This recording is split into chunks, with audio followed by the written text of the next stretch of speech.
The alarm screamed through every corridor of Meridian Haven Station. Dr. Kim Yuna dropped her research tablet and ran toward the window of her laboratory. What she saw made her blood turn cold. 12 massive warships hung in the darkness of space, their hulls painted in deep crimson and black. They belonged to the Krath Dominion, and everyone in the galaxy knew what that meant. The Krath did not negotiate. They did not show mercy. They came, they conquered, and they enslaved. Yuna pressed her hand against the glass and watched as the first energy blast slammed into the station's outer shields. The entire structure shook. Red emergency lights flooded the hallways. People were screaming now, running in every direction. "All personnel, this is Counselor Park Min-ho." A calm voice spoke through the station's speakers. "Please proceed to designated safe zones. This is not a drill. I repeat, this is not a drill." Yuna knew Park Min-ho well. He was the station administrator, a Velen who had adopted a Korean name after working with human scientists for years. The Velens were a peaceful species, tall and slender with pale blue skin and large, gentle eyes. They had built Meridian Haven as a trading post and research station, far from any major conflict zones. They thought they were safe out here. They were wrong. Yuna grabbed her emergency kit and ran into the corridor. Families rushed past her, parents carrying children, elderly beings helped by younger ones. The Velens were not warriors. They had security teams, but nothing that could stand against a Krath battle fleet. She made her way to the command center, using her security clearance to bypass locked doors. When she burst through the final entrance, she found chaos. Screens showed the Krath ships taking positions around the station. Park Min-ho stood at the center console, his long fingers dancing across holographic displays. "Yuna," he said without looking up.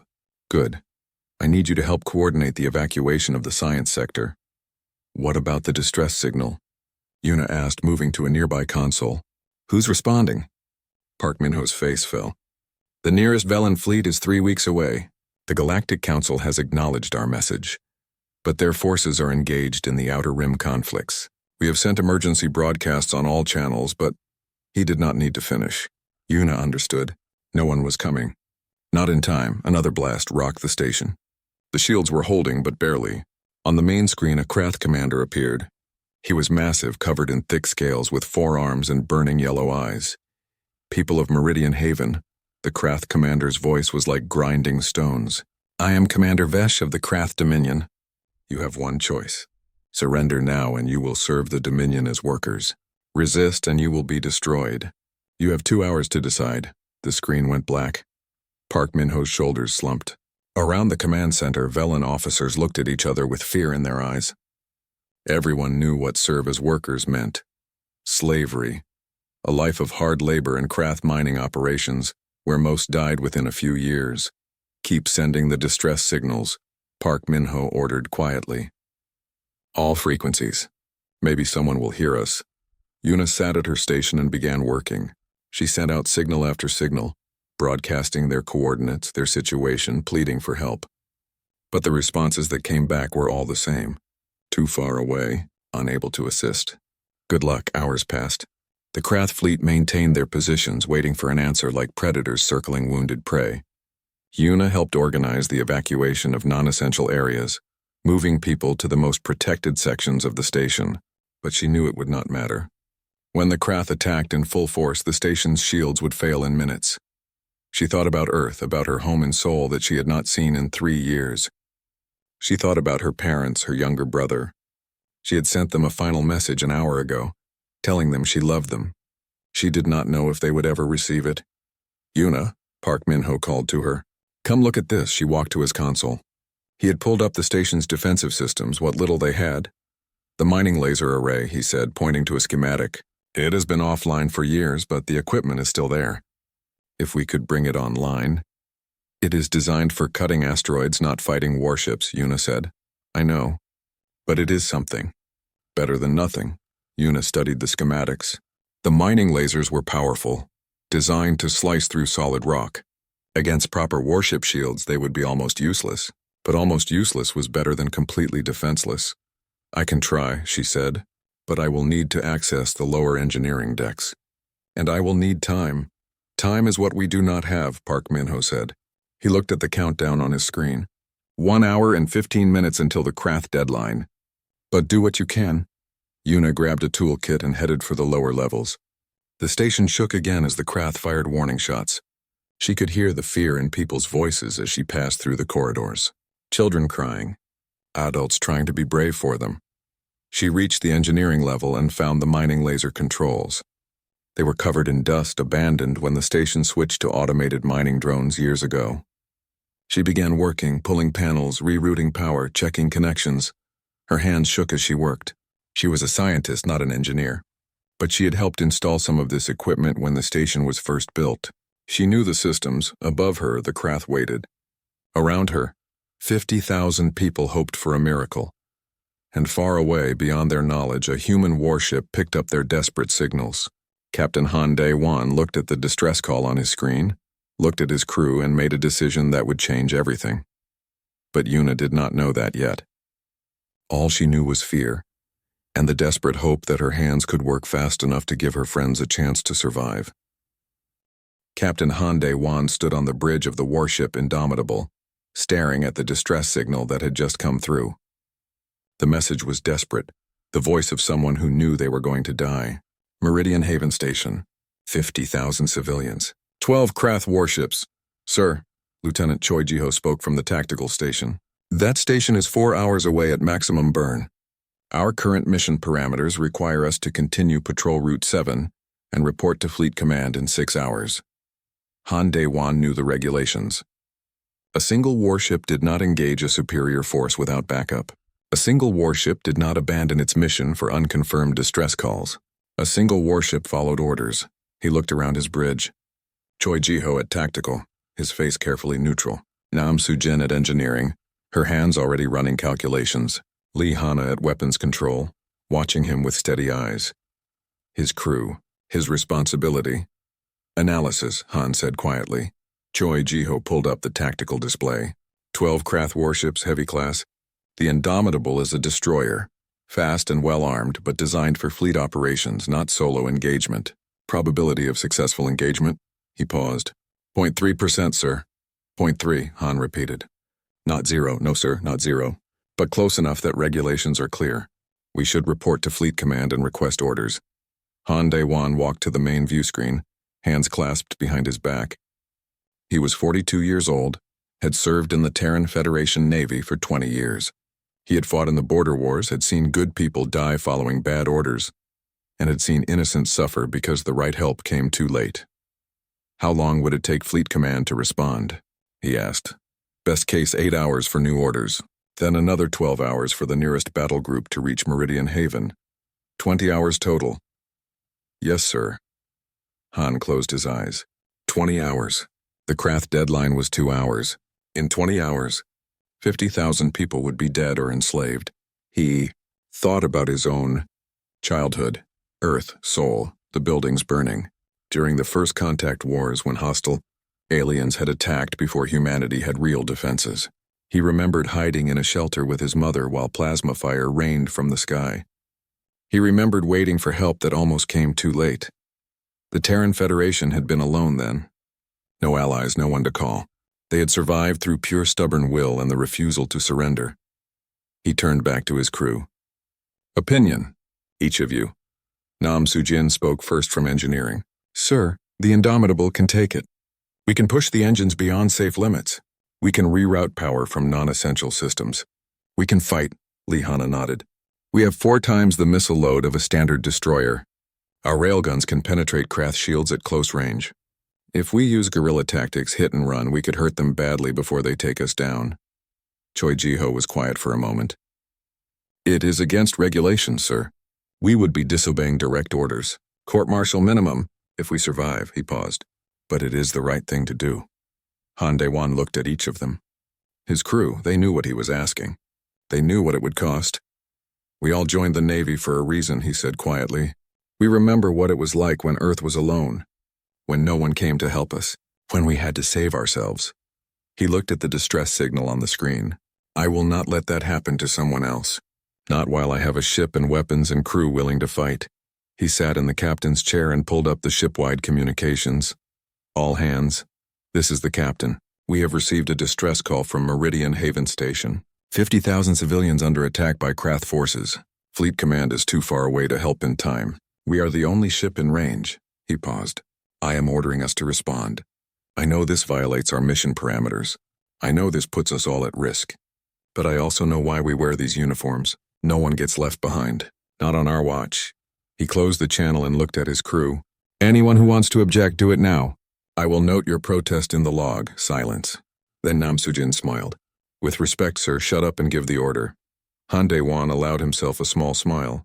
"Nam Sujin, push the engines to 120%. Get us there in 4 hours, consequences be damned." "Yes, sir." "With pleasure, sir." Choi Ji-ho, War Games. "I want every tactical scenario, every possible approach. Find me a way to win this." "Yes, sir." Lee Hana, prep all weapons. "I want everything hot and ready the moment we drop out of faster-than-light travel." "Already on it, sir." The Indomitable turned, its engines flaring bright as it accelerated toward Meridian Haven. Han Dae-won studied the tactical data, looking for any advantage, any weakness to exploit.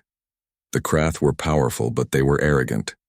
They thought in straight lines in overwhelming force. They did not expect resistance from those they deemed inferior. They had never fought humans before. "Not really. Not when humans had something to protect, sir," Choi Ji-ho said after an hour of calculations. "I have a scenario. It is insane, but it might work." "Show me." The tactical display lit up. "We perform an emergency skip jump. Come out of faster-than-light travel inside their formation instead of at a safe distance. It would put us right in the middle of them before they could react. Skip jump procedures say we need at least 1,000 kilometers of clear space. Jumping into a combat zone would likely tear us apart, yes, sir. But if Nam Sujin can hold the ship together, we would have a 3 to 5 second window of complete surprise. We could cripple 2, maybe 3 ships before they even knew what hit them." Han Dae-won studied the scenario. It was suicide. Skip jumps were dangerous in the best conditions. In a combat zone with gravity fields from multiple ships with weapons fire and energy interference, the jump could fail in 100 different ways. They could come out inside a planet. They could be torn apart by gravitational stress. They could scatter across space in 1,000,000 pieces, or they could give 50,000 people a chance to live. "Nam Sujin," he called out. "Can you do it?" The engineer was quiet for a long moment. "Maybe. Probably. I would need to recalibrate the jump drives on the fly, compensate for multiple gravity wells, and pray to every god humanity has ever invented." She grinned. "When do we leave?" 3 hours and counting," Han said. He looked at the stars rushing past on the view screen. Somewhere ahead, people were waiting to die. People who thought no help was coming. People who had given up hope. They were wrong. The Indomitable screamed through space, pushing every system to the limit, racing against time and death itself. Captain Han Dae-won sat in his chair and planned for war. Yuna's fingers flew across the control panel, rerouting power to the mining laser array. Sweat dripped down her face despite the cold air in the engineering bay. Around her, the station shook as the Krath fired another warning shot. Come on," she whispered to herself. The laser systems were old, designed for cutting asteroids into manageable chunks for processing. They were never meant to fight warships, but they were all she had. A final connection clicked into place. The main screen flickered to life, showing the targeting interface. Yuna's hands trembled as she initialized the system. The lasers powered up with a deep hum that vibrated through the deck plates. She opened a channel to the command center. "Park Min-ho, I have the mining lasers online. They are not much, but they work."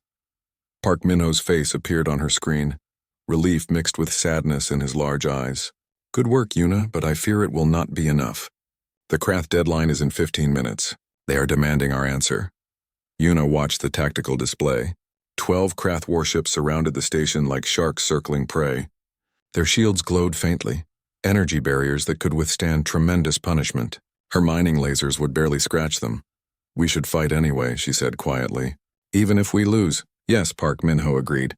"Yes, we should." The main view screen in the command center activated. Commander Vesh appeared again, his scaled face twisted in impatience. "Your time is ended, Meridian Haven. What is your answer? Surrender or death?" Park Min-ho stood tall, his vellon frame thin but unbowed. "We are a peaceful station, Commander Vesh. We have done nothing to provoke the Dominion. We have families here, children, researchers. We have no value to you as slaves, and we have committed no crime that deserves destruction. Vesh laughed, a horrible grinding sound. You exist in space, the Dominion claims. That is crime enough. Your surrender is not requested, it is demanded. You have 30 seconds. Park Min-ho looked at his crew, at the Velans who had trusted him to keep them safe. He thought of the children in the safe zones, the families huddled together in fear. He thought of surrender, of watching his people dragged away to die in Krath mines. No, he said simply. We refuse. Vesh's eyes blazed with rage. Then you will die. All weapons fire at will. Destroy them. The channel cut off. On the tactical display, all 12 Krath warships began to move into attack formation. Yuna, Park Min-ho called over the communication link. Use whatever weapons we have. Make them remember us. Yuna locked the mining lasers onto the nearest Krath cruiser. Her finger hovered over the firing control. This was it.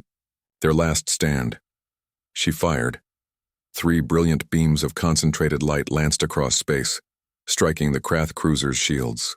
The shields flared but held. Yuna adjusted the frequency, increased power to maximum, and fired again. This time, one beam punched through. It carved a shallow cut across the cruiser's hull, venting atmosphere and debris. On the Krath flagship, Commander Vesh roared in anger. They dare? They dare attack us? Destroy that station. Destroy it now. The Krath fleet opened fire. Dozens of plasma bolts streaked toward Meridian Haven. The station's shields flared, absorbing the first impacts. But they were already weakening, already failing. Yuna kept firing, pouring everything the mining lasers had into the damaged cruiser. She managed to score 2 more hits before the Krath ship adjusted its shields. Shields at 20%. Someone shouted in the command center. 10%. 5%. Yuna closed her eyes, waiting for the final impact that would breach the hull and end everything. Then reality tore apart. Space itself seemed to scream as something impossible happened.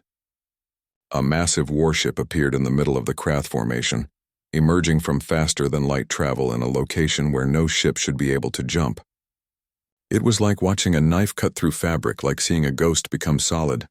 The ship was sleek and dark, painted in the black and silver of the Terran Federation. Its hull crackled with residual jump energy, lightning dancing across its surface. Weapon ports glowed hot, already charging. On Meridian Haven's tactical display, a new identifier appeared. TFS Indomitable, a human warship. In the command center, Park Min-ho stared in disbelief. How? How is that possible? The Indomitable's communication channel opened. A human voice, calm and cold, filled every speaker on Meridian Haven Station. This is Captain Han Dae-won of the Terran Federation warship Indomitable. Krath forces, you have attacked civilians under human protection. Stand down immediately or be destroyed. On the Krath flagship, Commander Vesh stared at the human ship that had appeared in the middle of his fleet. Impossible. The jump should have torn it apart. No one was that reckless. No one was that insane, he laughed. One ship? One pathetic human ship? You have made a mistake, Captain. You will die with these worthless Velans. Wrong answer. Han Dae-won replied. The Indomitable opened fire. Railguns mounted along the warship's spine roared to life, accelerating metal slugs to a significant fraction of light speed. The projectiles crossed the distance in microseconds, slamming into the nearest Krath destroyer with devastating force. The destroyer's shields flashed and failed. The railgun slugs punched through armor plating like it was paper, tearing through the ship's interior. Secondary explosions rippled across its hull. The destroyer went dark, dead in space. All weapons, Han Dae-won ordered. Fire! Missiles launched from the Indomitable's pods, streaking toward the Krath fleet. Laser batteries opened up, targeting enemy weapons and sensors. The human warship moved like a living thing, its engines burning bright as it accelerated through the Krath formation. A second Krath destroyer tried to turn, tried to bring its weapons to bear. The Indomitable's railgun spoke again. The destroyer's engine section exploded, sending the ship spinning out of control. Yuna watched from her station, unable to believe what she was seeing. One human ship against 12 Krath warships. It should have been suicide. It should have been impossible. But the human ship fought like nothing she had ever seen. It did not fight like the Velans, who preferred defensive tactics. It did not fight like the other species she knew, who relied on superior numbers or overwhelming firepower. It fought like a cornered animal protecting its young. Vicious. Relentless. Without fear. Park Min-ho, she called over the communication link. The mining lasers. I can help them. I can target the ships the Indomitable is engaging. Try to weaken their shields. Do it, Park Min-ho replied, hope creeping into his voice for the first time. Yuna locked her lasers onto a Krath cruiser that was trying to flank the human warship. She fired, her beams adding to the Indomitable's assault. It was not much, but it was something. On the Indomitable's bridge, Choi Ji-ho called out, Sir, the station's weapons are firing. They are supporting us. Han Dae-won allowed himself a tight smile. Signal them our thanks. And target that cruiser. Let us show them what happens when humans and Velans fight together. The battle raged on, the Indomitable dancing through space, turning the Krath's numerical advantage against them. The human warship was outnumbered, outgunned, but not outfought. And for the first time since the Krath had arrived, the people of Meridian Haven began to hope. The Indomitable rolled hard to port, dodging a barrage of plasma fire from 3 Krath cruisers. The ship's point defense lasers screamed, shooting down incoming missiles with precision that bordered on supernatural. Shields at 60%, Choi Ji-ho reported from Tactical. Enemy formation breaking apart. They are trying to surround us. Han Dae-won studied the tactical display. 2 Krath destroyers were disabled, drifting wrecks, but 10 warships remained, and they were adapting to his tactics. They were spreading out, trying to catch the Indomitable in crossfire. Nam Soo-jin, how are the engines holding? From engineering, Nam Soo-jin's voice came back strained. The skip jump stressed the drives more than I calculated. We are running at 90% efficiency and dropping. I can give you maybe another hour of hard maneuvering before we need to reduce speed. 1 hour. Han Dae-won made quick calculations in his head. Not enough time to destroy 10 warships, but enough time to hurt them badly. Lee Hana target the cruiser at position 7, full missile spread, followed by railgun barrage. Yes, sir, firing. The Indomitable shuddered as missiles launched, 20 streaks of light racing toward their target. The Krath cruiser's defensive systems came online, shooting down 15 of the missiles. But 5 got through, slamming into shields already weakened by the mining laser fire from Meridian Haven. The shields flickered and failed, just as the Indomitable's railguns fired. Metal slugs traveling at tremendous speed punched through the cruiser's hull, tearing massive holes in its structure. The ship's reactor went critical, and the cruiser disappeared in a ball of white-hot plasma. 3 down, 9 to go. But the Krath were learning. They stopped trying to chase the faster human ship and instead formed a defensive sphere, overlapping their shields. Commander Vesh's voice came over the communication channel. Impressive, human, but you cannot win. You are alone. Your ship will fail before we do. Surrender now and I will kill you quickly. Han Dae-won ignored the communication. Choi Ji-ho analysis of their formation. Solid defensive structure, sir. Overlapping fields of fire. If we approach from any angle, we will take fire from at least 4 ships simultaneously. Our shields cannot sustain that kind of punishment. Han Dae-won stared at the tactical display, his mind racing.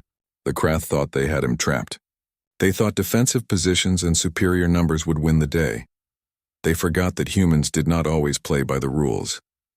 Nam Soo-jin, how much power can you divert from life support?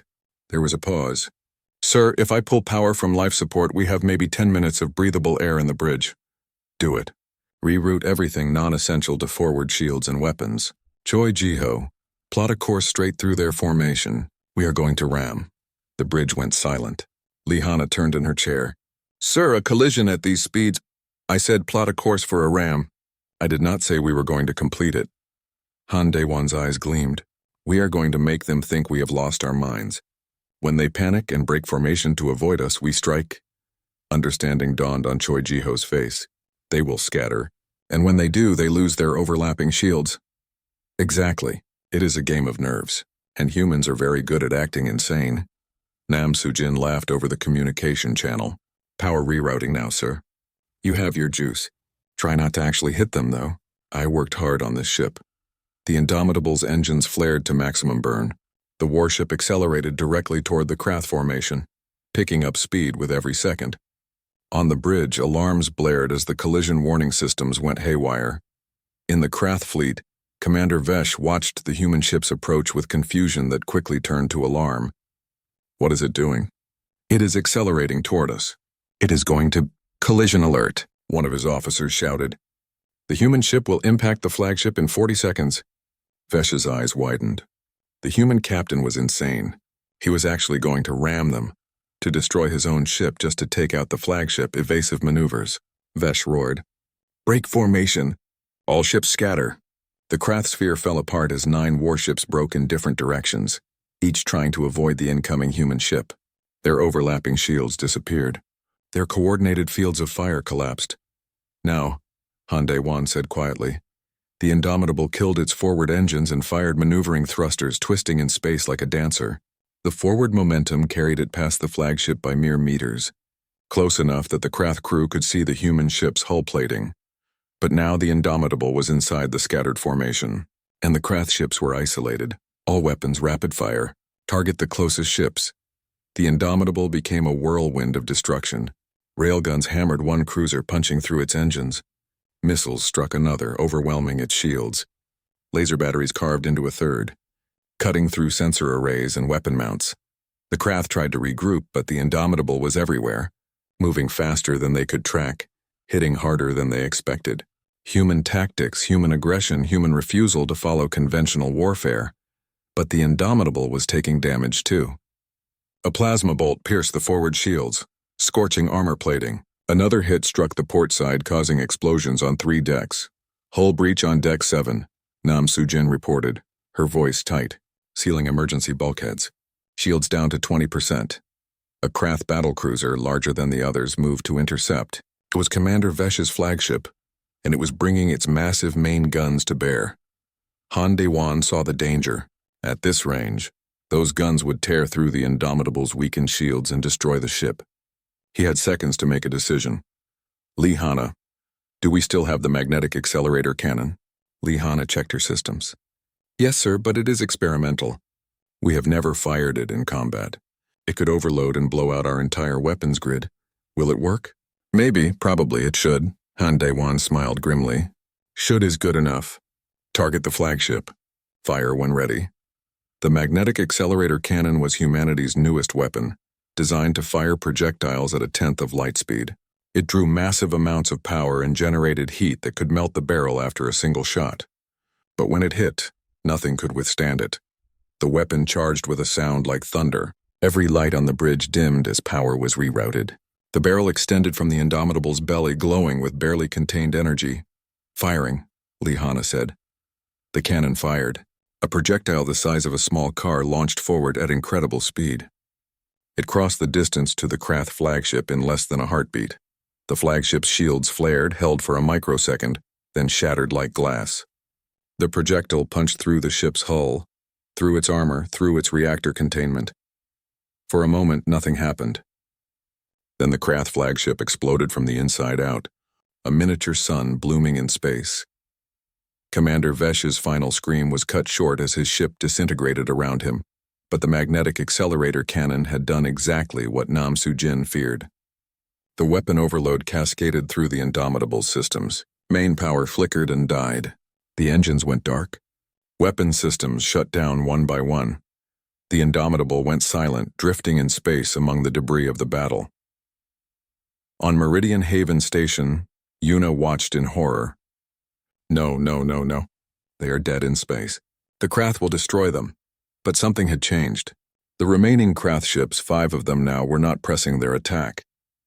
They were holding position, watching the dark human warship. They had lost 7 ships. They had lost their commander. And they had learned that humans did not know when to quit. One of the Krath ships began to move, not toward the Indomitable, away from it. Then another, and another. They were retreating. The Indomitable floated dead in space, its hull scarred and smoking. Inside, emergency lights cast red shadows across the bridge. Han De-wan pulled himself up from where the final explosion had thrown him, blood trickling from a cut above his eye. Status report, he called out, his voice steady despite the chaos. Choi Ji-ho's console was dark, running on backup power only. Main power offline. Engines dead. Weapon systems completely fried. We are drifting, sir. Casualties? Checking now. Choi Ji-ho listened to reports coming through his headset. 7 dead in engineering section. 15 wounded across all decks. Could have been worse, sir. Could have been worse. Han Day-1 looked at the tactical display, still showing the 5 remaining Krath ships. They were holding position, not attacking, probably trying to decide if the seemingly dead human warship was a threat or a trap. Nam Sujin, can you get me any power? Anything at all? The engineer's voice came back tired but defiant. I can give you communication and life support. Maybe some maneuvering thrusters in about an hour. But the main reactor is scrambled, sir. We are not going anywhere fast. Han Day-1 wiped the blood from his face and opened a channel. If this was going to be his last act, he would make it count. Krath vessels, this is Captain Han Day-1. Your commander is dead. 7 of your ships are destroyed.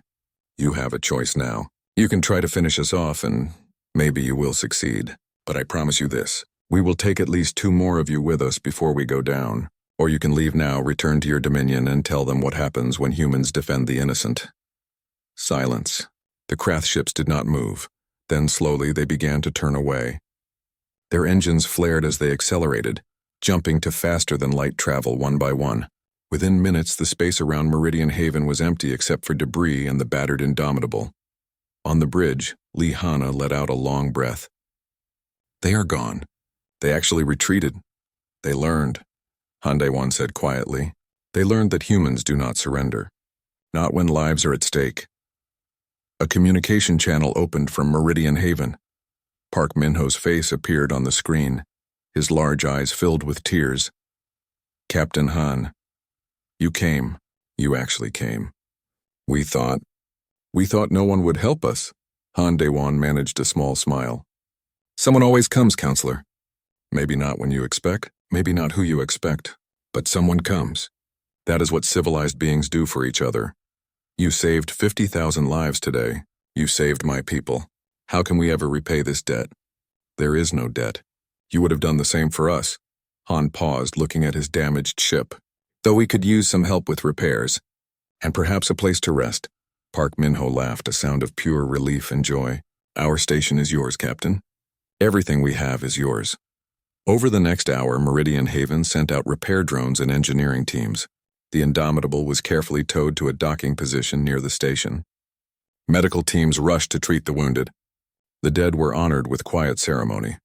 Yuna stood in the docking bay as the human crew began to disembark. She had never seen humans up close before. They looked tired, battered, some limping from injuries. But they walked with pride, with the satisfaction of people who had done something right.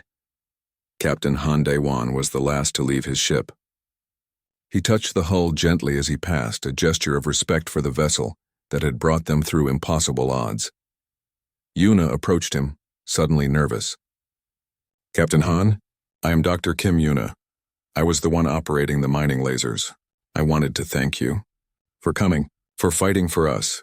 Han Day-1 looked at her and smiled. You are human. Korean name, yes? Yes, Captain. I am a researcher here. I have been with the Velans for 3 years. Then we did not just save strangers today, Dr. Kim. We saved family. He looked around at the Velans gathering to greet the human crew. All of them. Family. Park Min-ho approached, and Han Day-1 shook his hand in the human fashion which the Velan had learned years ago. I have to ask, Park Min-ho said. How did you do it? How did you jump directly into a combat zone? How did one ship defeat a Krath fleet? Han Day-1 considered the question. We have a saying in the Terran Federation. It goes back to our old wars on Earth before we reached the stars. No one fights harder than someone protecting their home. And everyone is our home. But this is not your station. We are not your people. You called for help, Han Day-1 said simply. That made you our people. That made this our fight. News of the Battle of Meridian Haven spread across the galaxy within days. The story changed as it traveled, growing larger with each retelling. But the core remained the same. 1 human warship, 12 Krath vessels, impossible odds, and humanity had won. In the halls of the Galactic Council, ambassadors whispered about the humans with new respect and perhaps a touch of fear. A species that would violate orders, risk everything, charge into hopeless battles to save strangers. Humans were not just warriors. They were something more dangerous. They were protectors who refused to accept that anyone was beyond saving. The Krath Dominion issued an official statement. Captain Han Dae-won and the crew of the Indomitable were declared enemies of the Dominion. But privately, craft commanders passed new orders to their fleets. Avoid human ships, do not engage unless absolutely necessary, and never ever underestimate them. 2 weeks later, a Terran Federation battle group arrived at Meridian Haven. They came expecting to find wreckage and death. Instead, they found a celebration. Humans and Velans working together to repair the Indomitable. Children playing near the docking bays. Life continuing despite the horror that had nearly destroyed it. Admiral Kim Tae-hyung, commander of the battle group, met with Han Dae-won in private. "You violated direct orders," the admiral said. "You abandoned your patrol route. You engaged a superior force without authorization. You used an experimental weapon without proper testing, and you performed an emergency skip jump that should have torn your ship apart." Han Dae-won stood at attention. "Yes, sir. All true, sir." Admiral Kim Tae-hyung stared at him for a long moment. Then he smiled. "The Federation Council has reviewed your actions.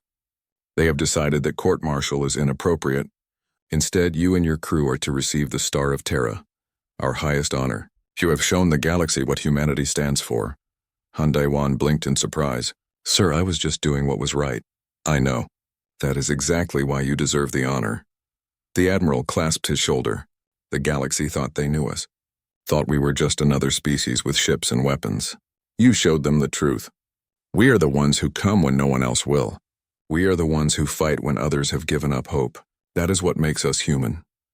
Months later, Yuna stood in her laboratory on Meridian Haven back to her research. But everything felt different now. The station had visitors now.